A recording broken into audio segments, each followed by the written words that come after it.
আসসালামু আলাইকুম। আমি সাগর বাংলাদেশী। আশা করছি আপনারা ভালো আছেন। এই যে দেখেন, আমার টম ফ্যামিলির এখন লাঞ্চ টাইম। এই যে দেখেন, ধুমসে লাঞ্চ করতেছে। আর এই দেখেন, টম ম্যাডাম, আপনি কি ঘুমাইতেছেন? এই দেখেন, ম্যাডামের বাচ্চারা ধুমসে লাঞ্চ করতেছে।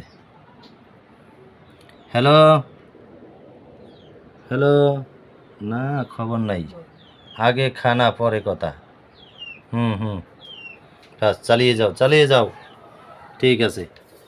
Tom, fine. হুম। তুমি খাইছো নি? তুমি খাইছ? হ্যাঁ, তুমি কি খাইছ? ঠিক আছে, তোমরা লাঞ্চ করো, আমি গেলাম।